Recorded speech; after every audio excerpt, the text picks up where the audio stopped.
সঙ্গে সঙ্গে শামীম ওসমান সাহেব আমাকে ফোন দিল যে আমি সংসদ সদস্য শামীম ওসমান বলছি। উনি আমাকে বলতেছে যে প্লিজ, আমি শামীম ওসমান বলছি, আমি কাউকে প্লিজ বলি না, আমি বলছি তুমি কেন্দ্রটা ছেড়ে দাও।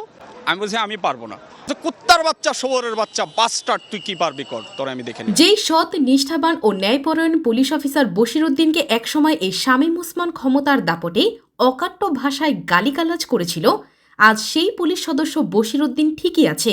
নেই শুধু মানুষ নামে সেই নারায়ণগঞ্জের আবর্জনা শামীম ওসমান।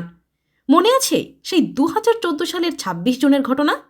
নারায়ণগঞ্জ 5 আসনের উপনির্বাচনে ভোট গ্রহণ চলাকালে বন্দর উপজেলার মদনপুর ইউনিয়নের কেওডালা সরকারি প্রাথমিক বিদ্যালয় কেন্দ্রে দায়িত্বরত এএসপি মোহাম্মদ বশিরউদ্দিনের সাহসী ভূমিকার কথা। শামীম ওসমানের অনুসারী স্থানীয় ইউনিয়ন পরিষদের চেয়ারম্যান আব্দুস সালাম দলবল নিয়ে কেন্দ্রটি দখল করতে গেলে তিনি বাধা দেন এবং চেয়ারম্যানকে ভোট কেন্দ্র এলাকা ছেড়ে যেতে বলেন। চেয়ারম্যান সালাম তার কথা অগ্রাহ্য করে উল্টো হুমকি দেন।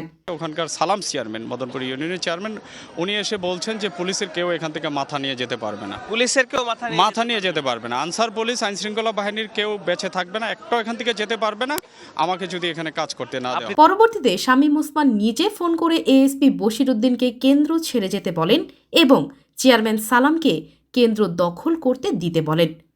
এএসপি বশিরউদ্দিন তার দায়িত্বে অবিচল থাকায় শামীম ওসমান তাকে গালি দেন এবং হুমকি দেন। সেই সাহসী পুলিশ কর্মকর্তা মোহাম্মদ বশিরউদ্দিন বর্তমানে ঢাকা মেট্রোপলিটন পুলিশের ডিএমপি মিরপুর ট্রাফিক বিভাগের অতিরিক্ত উপপুলিশ কমিশনার হিসেবে দায়িত্ব পালন করছেন। তার এই সৎ ও সাহসী উদ্যোগের জন্য আমরা তাকে সশ্রদ্ধ সালাম জানাই।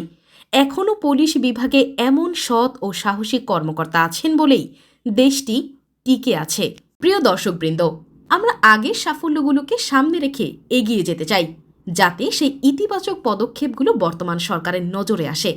আমাদের লক্ষ্য সরকারের উচ্চ পর্যায়ের প্রতিনিধিদের সচেতন করা, যাতে তারা জনগণের প্রয়োজন, বিগত দিনের সৎ নিষ্ঠা, ন্যায়পরায়ণ, এছাড়াও অপরাধী এবং বর্তমানে তাদের বিরুদ্ধের দাবিগুলোকে আরও গভীরভাবে বুঝতে পারে এবং প্রয়োজনীয় উদ্যোগ গ্রহণ করে।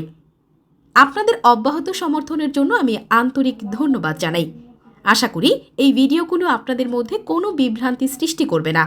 সবাই ভালো থাকবেন, সুস্থ থাকবেন। আল্লাহ হাফেজ।